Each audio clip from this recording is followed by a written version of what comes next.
Peace, peace, peace. Welcome back to the Mixed Metals Podcast. I'm not even sure what episode this is. I think we may be this may be a little mini milestone. I think this may be episode 10. It's been a minute since we've last spoken. I think Alabama won the SEC championship, Roll Tide. Um, Draymond got suspended again, and definitely this time. We definitely gonna talk about that. The Chiefs can't seem to find an offensive identity. Let's see what else has happened. The Lakers won the inaugural in-season tournament with LeBron being the first in-season tournament MVP. I like how it turned out a lot better than I thought it would, and even better than that. You know what I mean? Um, Jared Lorenzo dropped the first Adidas collection. Bowl season, the national the college football playoff has been decided or announced. Florida State is still tripping on, not making it. Shuhei signed a $700 million contract in which he's deferring a lot, most of the money. So yeah, a lot of interesting stuff happened that we're gonna talk about today. So first, let's get into the college football playoffs. So to know me is to know that I go for five teams around across every college sport. So I just like to keep tabs on these five teams. Those five teams are, in no particular order, Ohio State, Alabama, Georgia Tech, Oklahoma, and Texas. And it kind of the reason that I have like five teams is because those are the teams that I started paying attention to, like, when I first really got into college football, like watching a full game and that kind of thing. So back in the day, for me back in the day, the Troy Smith days, those are kind of not too distant, but with them, I can remember Calvin Johnson at Georgia Tech. Been an Alabama fan my whole life. Just by proxy, by being from Alabama and all of that, and living there and those kind of things. Um, Texas, I have kind of a pretty strong tie. I have spent at least a year of my life in the state of Texas. So that connection to Texas will always be there. Oklahoma, I used to love. Well, Adrian Peterson is my favorite football player of all time. So there's that connection. Um, so yeah, I think that's pretty much.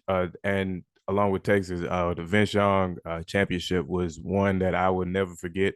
That's one of the most memorable games of any sport that I've ever witnessed. I stayed up to watch that. I was sleepy as hell the next morning. Um, I remember that like it was yesterday. I was in middle school, seventh grade to be exact. So yeah, that was pretty cool to see. So yeah, it's certain connections that I have to those teams. Like, I'm rooting for them unless they're playing against each other. I typically don't watch those games. I did watch the Alabama Texas game this year and last year because I knew that it was a home and home. And because I mean Texas and Oklahoma are coming to the SEC anyway, so it's gonna be a lot of those games in the future. So I might as well get gear up for it. Um, I'm looking forward to seeing Texas beat up on Texas A&M. Hopefully, um, not looking forward to the Red River rivalry being in the SEC.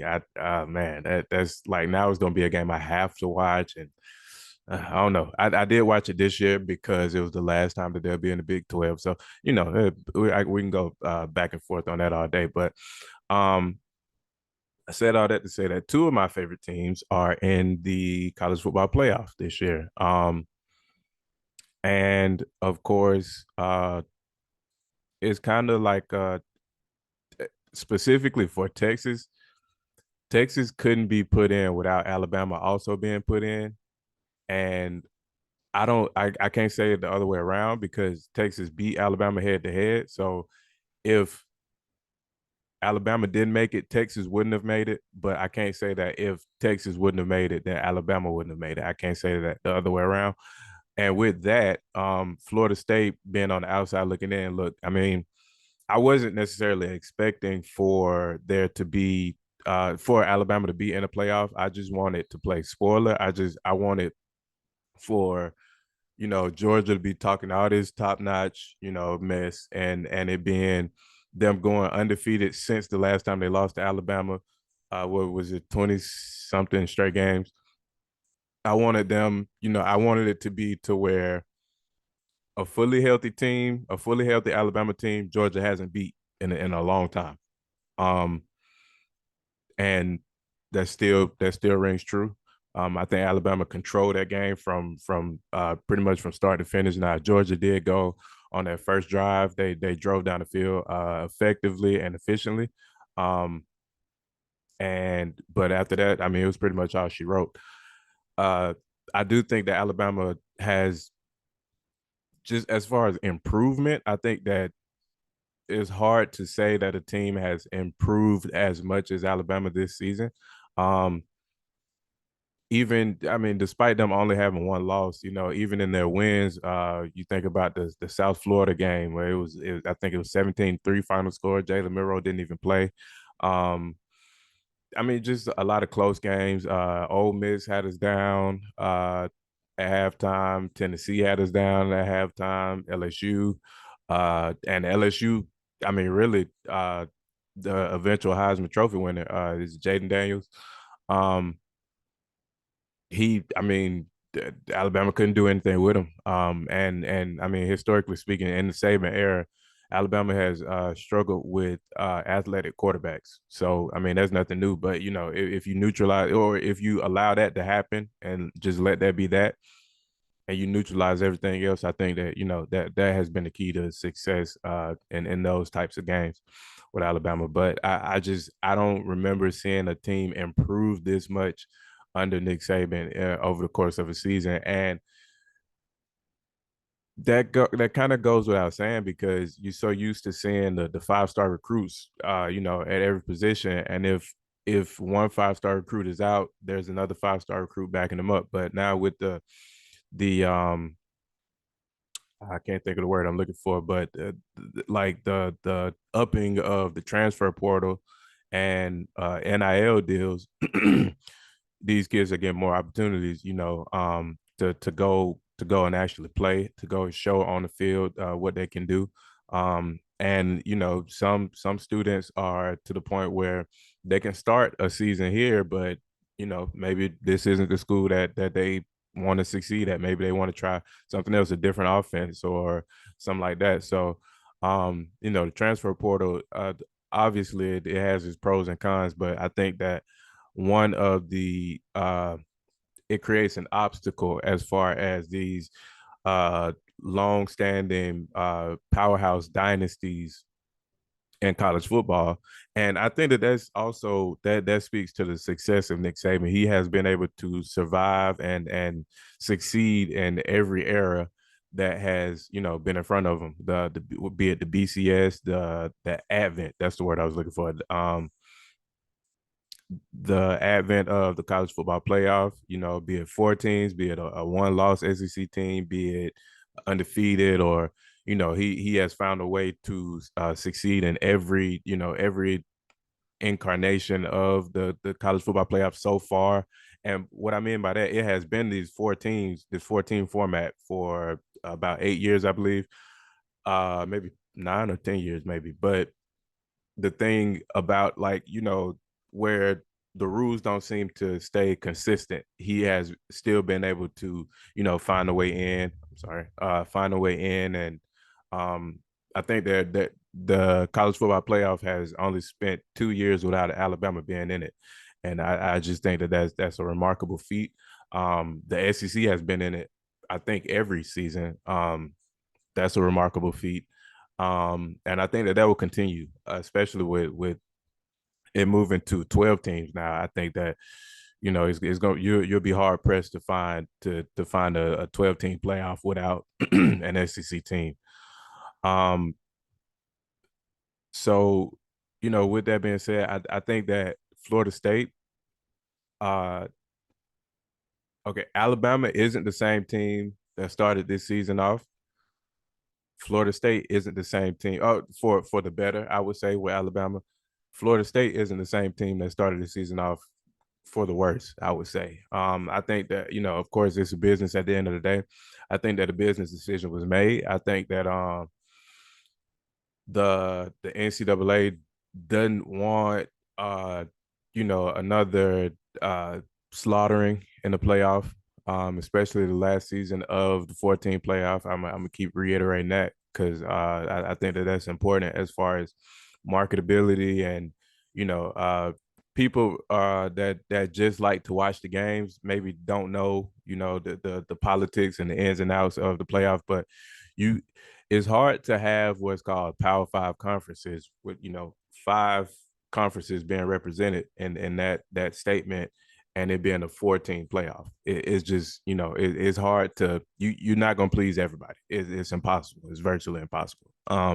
So there were gonna be some people upset. If Florida State would have made it, as long okay, how I feel, especially with me also liking Texas, if Florida State would have made it and neither Georgia or Alabama would have made it, I would have been okay with that. If Georgia would have made it with one loss, I would have been slightly upset, but I would have, hung my hat on Alabama is the team that continues to, send them into the playoff with one loss. So that would have been fine at the end of the day. It would have taken a long time to get over, but I would have eventually gotten over that. But I think that this is a case of them wanting to put the four best teams in the playoff, and it's also hard to debate whether or not Georgia is one of the four best teams, especially getting beat right at the end.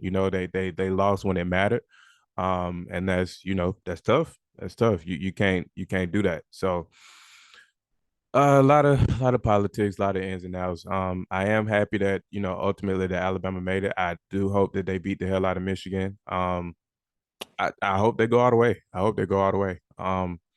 This a championship in this season would mean a lot. This would probably be, if not my favorite Alabama championship, number two. No lower than number two.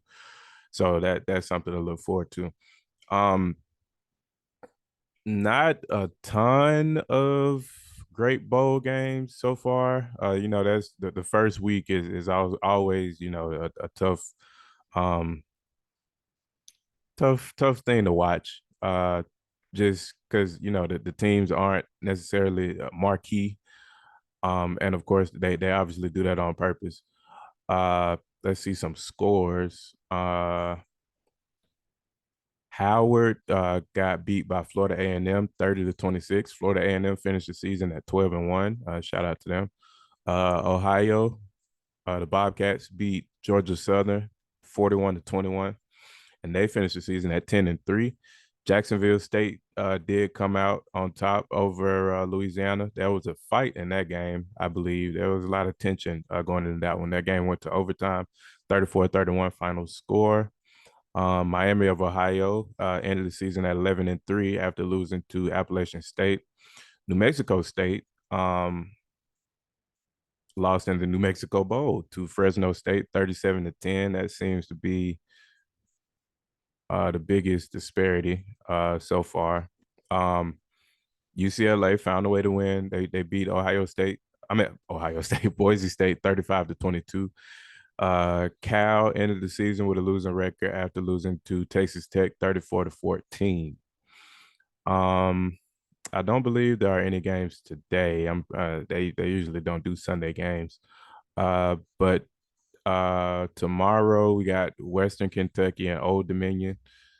I can't wait to not watch that one. But Georgia Tech does play Friday against Central Florida, and I will be watching that one.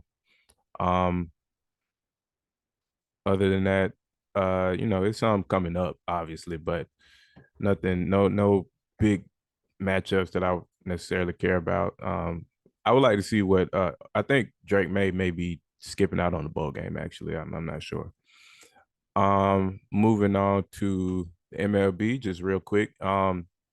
Shuhei Ohtani signed a $700 million 10-year contract to with the Dodgers. He gets to stay in state. Um, and move to a team that probably has a better chance of winning the World Series. But a running theme for me, as far as certain sports, baseball is one of those sports that could go either way on any given day. The better team on paper rarely matters with baseball. Is the puncher's chance mentality. So, one day the Dodgers bats may not be working as well as they did, on the previous day. And I think that has shown itself tremendously in the fact that the Dodgers and the Braves both got put out in the first round, if I'm not mistaken, this year. They had the best two records in baseball. Um, I think the Braves were the first team to clinch the playoffs this past season. So, that just goes to show you that you know talent as far as baseball is talent matters, of course. um but you just don't see a lot of teams going back to back in baseball. You don't see a lot of teams winning 100 games 6 7 seasons in a row or anything like that. It's just one of those things where, Texas just won their first World Series, and I'm pretty sure that a lot of people didn't have them pegged to uh make the playoffs, let alone win the World Series. So it just he is deferring most of his contract to where I think he's only getting 2 million a year, and there's probably some tax reasons in that too, because of state taxes. But um, he's deferring most of his money so that because he gets a lot of money from endorsement deals and things like that. So um, he's deferring a lot of the money so that they can go find other talent. I think that the Dodgers, one of their missing pieces is a good pitcher, and Shuhei won't be able to pitch until at least next season. Um, and that's just if the surgery goes well, because he will still be a DH this season, which is interesting. Um, be the highest paid DH in sports, the highest paid player in sports, just being a DH for a season is insane. But that speaks to his talent. He is a once in a lifetime player. We didn't get to see Babe Ruth growing up, um, or those types of players. So uh Shuhei will pay his contract back tenfold, I believe. And shouts out to him for that lucrative, very, very lucrative contract. Um, he does deserve it. He is box office as far as baseball goes, and you don't get a lot of those types of athletes. In baseball, baseball has been like viewed less and less over the past few years.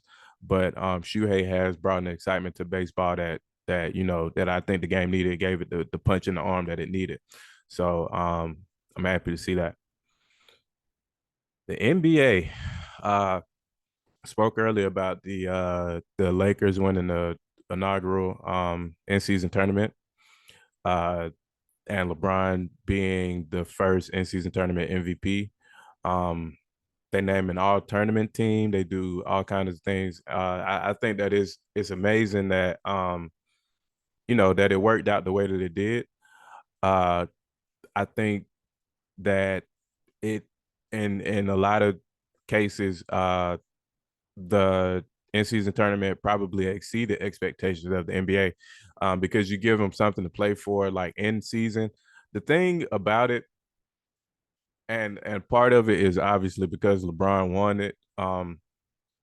People try to make it seem less important, but those same people were also begging for us to just skip to the playoffs, because the regular season games, people just kind of mailing it in and that kind of thing. So you can't have your cake and eat it too.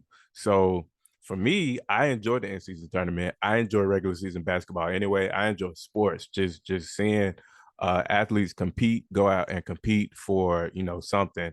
um that's always been exciting to me. I've always just loved, competition, watching competition at the highest level. So the in season tournament was just a boost for me, if anything. I admire that LeBron did take it so serious.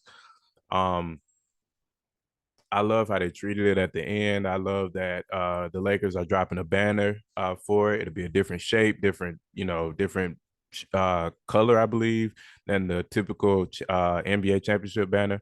And people were, complaining about that. But they were saying how we don't celebrate, we as, Laker fans. I'm not particularly a Laker fan. I'm a LeBron fan. But people were talking about how from a Lakers fan perspective, how we don't drop banners for Pacific Division titles or conference titles and things like that. But that's understandable because there's no like you are the Pacific Division champion per se, but that doesn't, that's not decided by a final game. You know what I mean? So and the Western Conference Finals are decided by a final game, but they get a trophy for that. And now they do MVP honors for that game. Um, so that's important. Conference championships are important. But with it being the first thing, how I just don't understand how you could complain about it being the first iteration because what if before the NBA mixed with the ABA, merged with the ABA, like did an NBA championship matter? So I just think that, of course, people look forward to change, but people hate when change gets there. In my opinion, and I just think that that's a part of the game. That's a part of the game. So people are gonna complain. People are if people aren't complaining. Certain people that are used to it. If people aren't complaining, they're looking for something to complain about. So that's just how it goes. Draymond Green.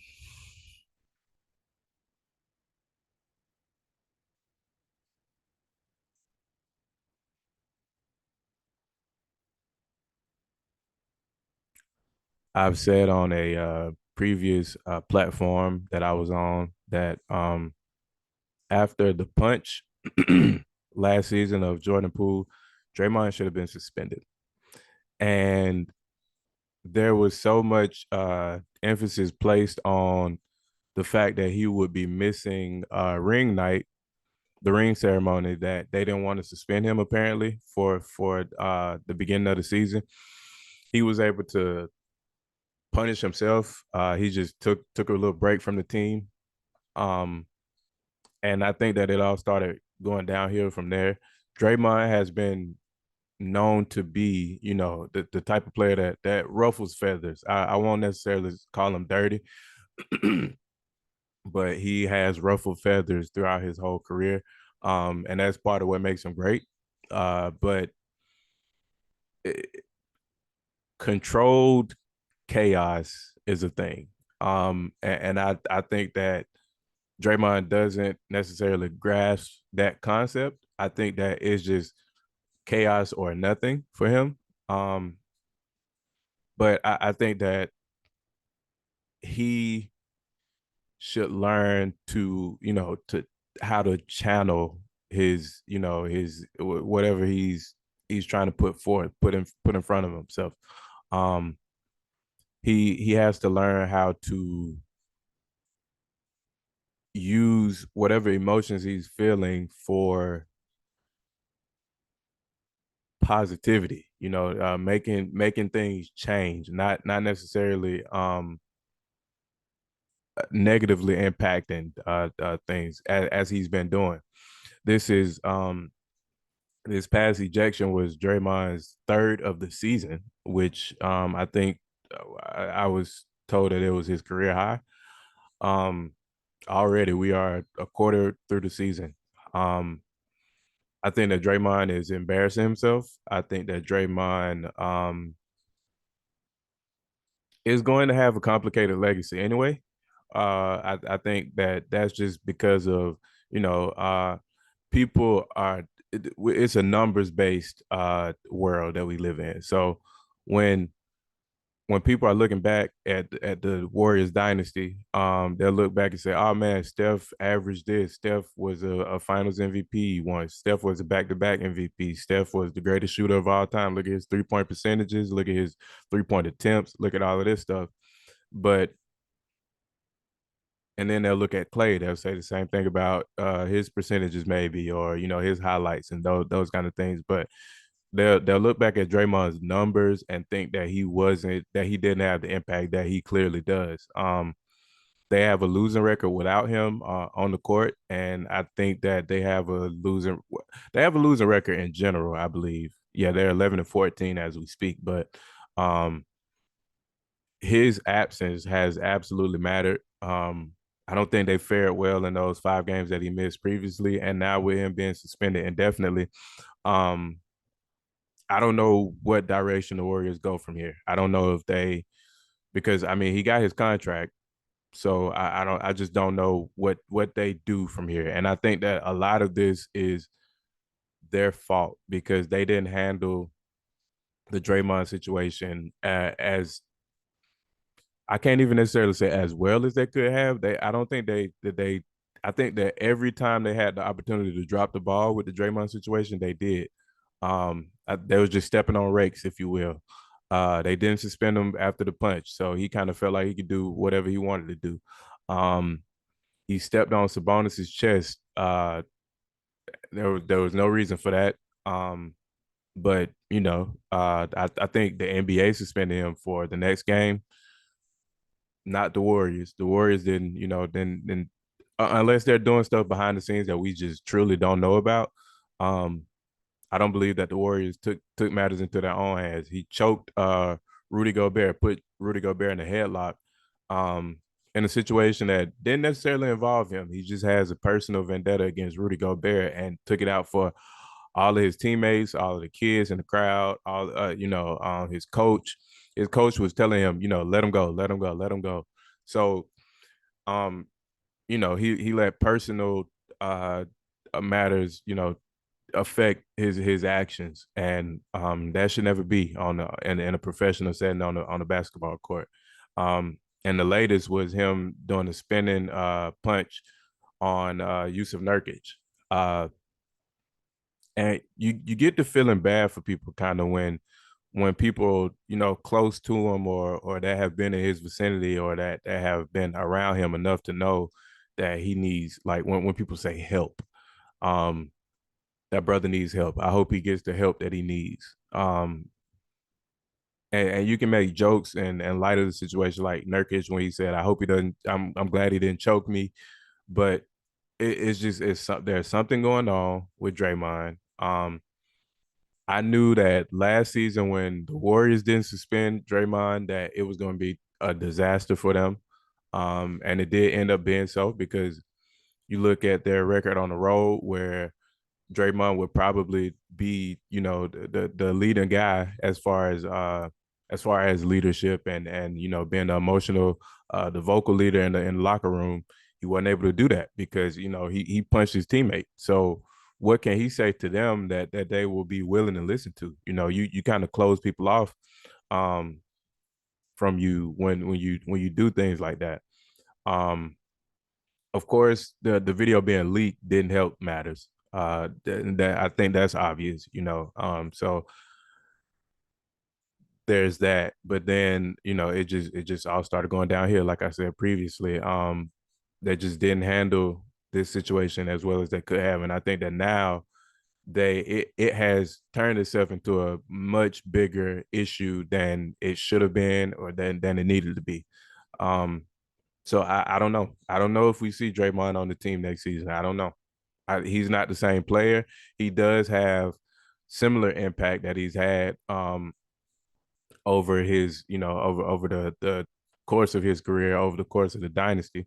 Um, it's just sad. It's sad to see. And honestly, I hope that he gets the help that he needs as well. I think that it's just enough is enough. I think it's gone way too far. and I hope that indefinite suspension doesn't turn into a 5-game suspension or time served or anything like that. Not to make it prison terms, but just I hope that it doesn't, turn into like where he just is able to apologize and just we just move on. I think that he needs to know, he needs to be aware of his mistakes and how it's affected the people around him, how it's affecting the team. Um, because I think that right now at the moment he's a net negative for the team. And you would have never said that 5, 6 years ago about Draymond Green. So I think that whatever he needs to help him get back to a winning player, a player that is making a positive impact on the team, on the league. I think that I hope that he is able to get back there at some point soon. Um, so yeah, that's just pray for Draymond, I guess. Moving on to the NFL real quick before we wrap up. The Dolphins are hammering the Jets at the moment, 27-0. Aaron Rodgers is expected to be medically cleared to play for the Jets this week. They have to clear him by Wednesday if they're going to do so. Um, but I think a 27-0 lead, unless, barring a miracle comeback by Zach Wilson and the Jets, I think that pretty much seals the deal on that possibility. I do salute Aaron Rodgers for his remarkable comeback, his determination, his fight to not. I mean, he tore his Achilles this year, like a couple months ago, and it's just unbelievable the drive that he's had. I think the story is bigger than any outcome could have been. And I salute him on that. Um, the Texans are currently down to the Titans 9-13 in the third quarter, 2:42 left. Buccaneers up by 3 on the Packers in the third quarter. Saints are up on the Giants 17-6. Falcons are hanging on, beating the Panthers 7-3 with 1:37 left in the third. Bears are up 7 on the Browns and 11:45 left in the third. Chiefs, I have that game on right here, are up 24-10. As I have it is 4:28 left in the third. Um, Cowboys and Bills is up next, and the 49ers, my 49ers and the Cardinals are also a 4:05 game, I believe. Um, the Chiefs have not been looking as amazing as they had been. Over the past 5, 6 seasons with Mahomes. It's just they just are barely getting by. They have been barely getting by or losing outright. Um, that's just been tough to see, tough to watch. Just as a fan of football, not even necessarily as a fan of the Chiefs, because I'm not a fan of the Chiefs. I do like Patrick Mahomes, but not necessarily a fan of the Chiefs. Um, but when these potential dynasties and these like all-time talents at quarterback are kind of being taken advantage of, it's just hard to watch. And I do feel like his talent is being taken advantage of because they didn't do anything at the deadline or throughout the season in general to get him help. We've seen the same receiving core throughout the season, just have the most drops in the NFL. Um, it's been tough to watch for me. But I do think that again with that puncher's chance, that if there's a team in the NFL that always has a puncher's chance, it's the Kansas City Chiefs. Um, with Mahomes at the helm, I mean it's just hard to deny that talent and that ability and that drive. So and I'm pretty sure they still lead their division. They got it. They have it figured out, but it's just just at the moment it is hard to watch. Um, Cowboys and the 49ers are looking like the best two teams in the NFL at the moment. Both took turns over the past couple of weeks beating up on the Eagles. I think that the Eagles have kind of been found out as far as their weaknesses. And I think that it's been there for the taking all season. People just haven't been able to, or they have been able to take advantage of it, just haven't been able to finish. And I think that the two teams that were able to finish and that did have that ability, that did have those pieces put on the field that could, exploit those weaknesses at those two teams being the 49ers and the Cowboys. I think that's ultimately what ended up embarrassing the Eagles. A lot of turnovers by Jalen Hurts as uncharacteristic. Since he's become a starter, that's just uncharacteristic. So I'm sure that they got to get that under control. Uh, but I just don't know. I don't know if we see the Eagles even in the NFC Championship this season. Um, I think that that's in danger of not taking place, and not even saying that the Eagles have been this dynasty, but they have been pretty good over the past few years. And they had only gotten better. I think they lost what, six maybe regular season games over the past two seasons so far. So you can't just wipe that away, but it's just uh they did lose a lot as well after last season, after the Super Bowl team.